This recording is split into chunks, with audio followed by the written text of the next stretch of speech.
Итак, функция Google Finance. Это функция, которая позволяет получать данные о финансовых рынках. И что конкретно мы с помощью этой функции можем получить, давайте посмотрим. Вот у нас с вами есть Google, Microsoft и Apple, и мы хотим узнать стоимость их акций. Почему они так указаны? Ну, потому что это код, с помощью которого компании торгуются на рынке ценных бумаг, и именно вот по такой кодировке их можно найти, если где-то вы работаете с покупкой или продажей акций, то вот конкретно у этих трех компаний обозначения вот такие.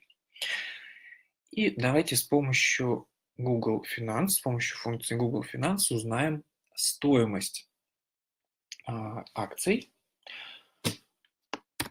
Для этого напишем равно Google Finance.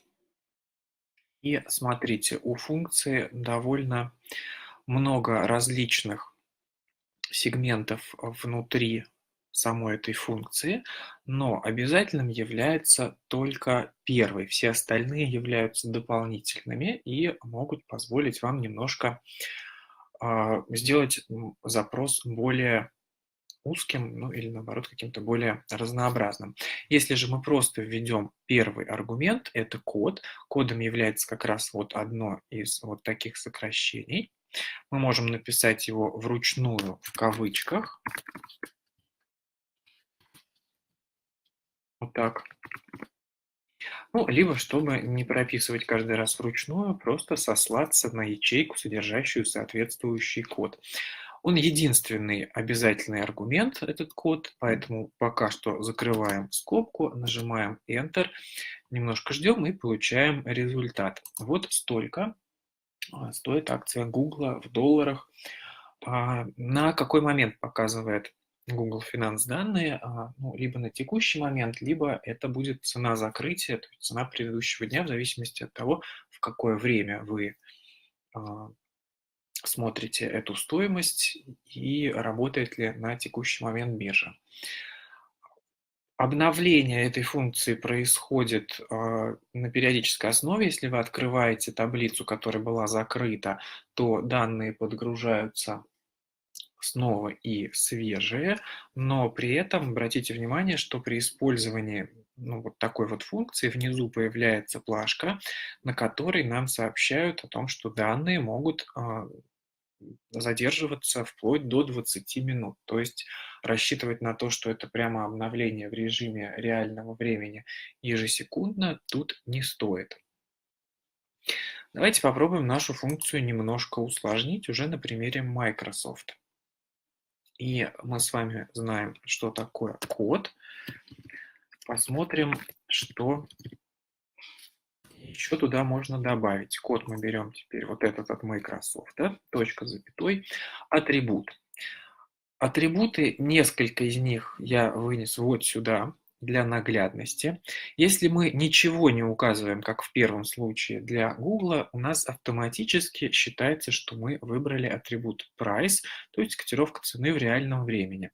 Есть и другие возможности посмотреть что-то еще, какие-то другие цены данной акции. Ну вот, например, давайте посмотрим цену открытия. Опять же, можем с вами ее писать в кавычках вручную,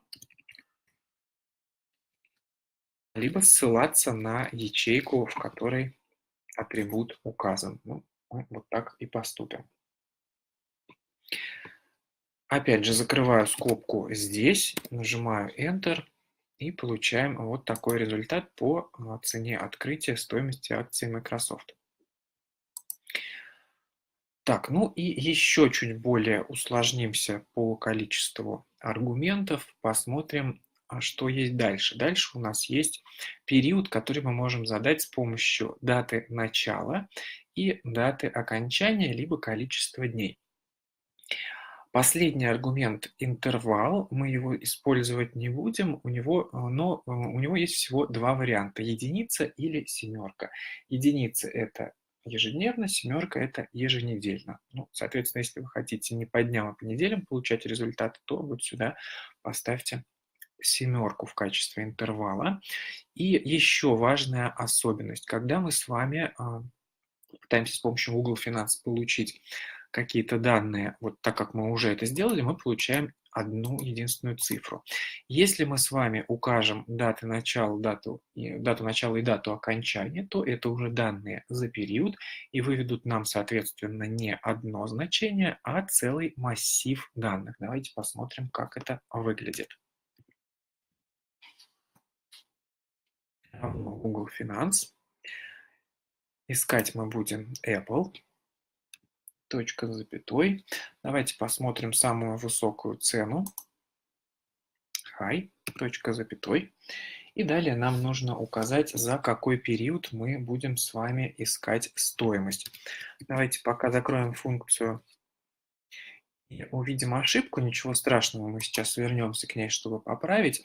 А где-нибудь вот здесь давайте зададим даты. Чтобы не прописывать их внутрь нашей формулы, мы укажем их в отдельных ячейках, чтобы на них сослаться.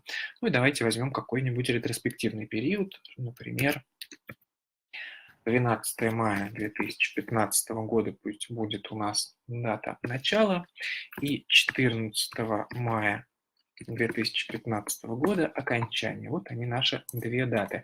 Не будем брать слишком уж большой период, чтобы у нас с вами все влезло аккуратненько на экран.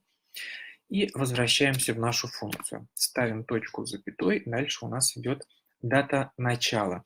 Дата начала – это более ранняя дата, то есть та, которая наступила раньше. Соответственно, 12 мая, точка с запятой и дата окончания 14 мая. Закрываем скобку, нажимаем Enter. И чего-то нам не находят. Не удалось обнаружить результаты по запросу Apple. Может быть, Apple у меня неправильно написан. Давайте заменим его на Microsoft. Да, видимо, как-то немножко по-другому пишется Apple. Хорошо, вот для Microsoft нам вывели данные за период, который мы запросили, с 12 по 14 мая. 14 мая у нас сюда не вошло, и мы видим максимальную стоимость за каждую конкретную дату, да, из выбранного интервала. Обратите внимание, что это массив. К массиву помимо, собственно, ценовых данных прилагаются данные с датами и плюс заголовки к этой маленькой табличке. Функция довольно большая и сложная, как я сказал, атрибутов у нее огромное количество может быть, и держать их в голове может быть достаточно сложно. Давайте с вами посмотрим, какие они вообще бывают. Для этого заглянем в справку. Равно Google Finance, подробнее о функции. И вот нам открывают справку. Вы можете открыть ее в отдельном окне. Здесь внизу есть ссылка, и окошко будет побольше. Ну, либо вот просто здесь покрутить чуть-чуть вниз, и вот они, атрибуты. Смотрите, что здесь есть. Мы с вами использовали price. Вот первые 4 я вынес сюда в табличку. Но вы видите, да, что их большое-большое количество. То есть можно подобрать что-то, что соответствует вашим требованиям. Это что касается работы с рынком ценных бумаг. Но это такая довольно специфическая функция, и, наверное, не всем нужна, но у функции Google Finance есть и возможность искать информацию, которая, возможно, будет для вас более актуальна. Давайте посмотрим вот на эту табличку. Это та же самая функция Google Finance, но мы немножко поменяем синтаксис у нее. И с помощью этого будем узнавать курсы валют. У нас с вами есть евро, доллар и фунт стерлингов. И мы хотим с вами узнавать, сколько же стоит евро, доллар и фунт стерлингов, ну, соответственно, в рублях. Рубли обозначаются вот так вот, рубль. Для того, чтобы это узнать, нам нужно с вами написать похожую функцию, но вместо первого аргумента код мы будем использовать вот такой вот набор данных, слово валюта, currency, двоеточие, и далее подряд слитно, тут все слитно, без каких-либо пробелов, идут две валюты. USD, ну здесь как для примера, да, идет USD, это курс доллара по отношению к рублю, то есть мы пишем USD, рубль. Слитно, без каких-либо знаков между ними. Ну и давайте попробуем это сделать. Равно Google Finance. Не забываем, что если мы с вами пишем текст в какую-либо функцию, нам нужно его взять в кавычки. Иначе мы получим ошибку. Пишем currency, двоеточие.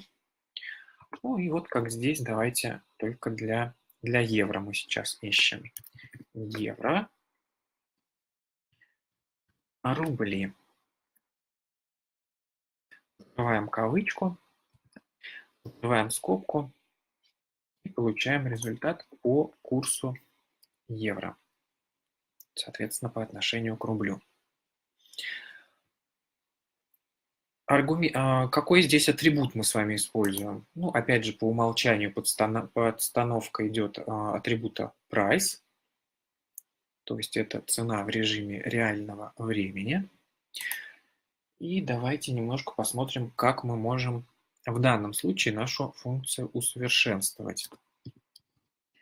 Ну, во-первых, мне не нравится необходимость прописывать вот эту часть вручную каждый раз, поэтому я бы хотел ее несколько автоматизировать.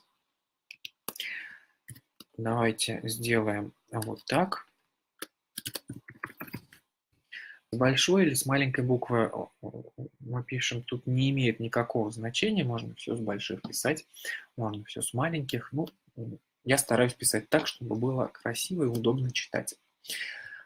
Мы пишем слово валюта и двоеточие, оно у нас будет постоянным и меняться не будет. Далее закрываем кавычки и через амперсанды добавляем вот эти значения, но не вручную прописываем, а подставляем их из соответствующих ячеек. USD берем вот отсюда. И через следующий амперсант нам нужно подставить рубли. Рубли у нас вот здесь. Но мы с вами нашу функцию потянем вниз на следующую ячейку, поэтому не забываем рубли закрепить. Рубли у нас всегда будут только вот в этой ячейке А31, а доллар мы поменяем на фунт стерлингов при протягивании. Поэтому ставим знаки долларов, чтобы получить абсолютную ссылку. Открываю скобку, нажимаю Enter и получаю курс доллара, соответственно. Так, ну и давайте немножко еще усложним нашу функцию, добавив туда даты. Для этого я сначала функцию вот сюда протяну для фунта стерлингов. Мы получаем курс на текущий момент. А теперь внутри функции внесем несколько исправлений. Точка с запятой. Далее нам нужно поставить атрибут price. Несмотря на то, что это атрибут по умолчанию, мы с вами хотим поставить вот здесь третий и четвертый аргумент функции, поэтому второй просто пропустить невозможно. Что-то там должно быть, иначе получим ошибку. И далее нам нужно указать даты. Если в предыдущем случае мы с вами даты указывали в отдельные ячейки и их подставляли сюда, то здесь давайте сделаем немножко по-другому. Здесь получим даты с помощью другой функции, которую мы вложим внутрь этого аргумента. Давайте возьмем функцию сегодня,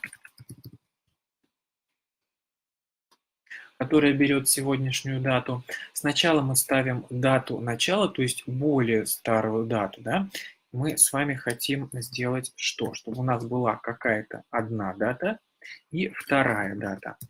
Обе их мы получим с помощью функции сегодня, только вот это будет действительно сегодня, а вот из этого сегодня давайте вычтем 2 дня, например, чтобы получить данные за последние 2 дня. Более старая дата, более новая дата. Закрываем скобку. Тут 2 скобки подряд, потому что вот эта скобка для сегодня. и нажимаем Enter. Опять же, нам выдают, соответственно, целый массив данных за 2 дня с вот такими вот курсами фунта стерлингов.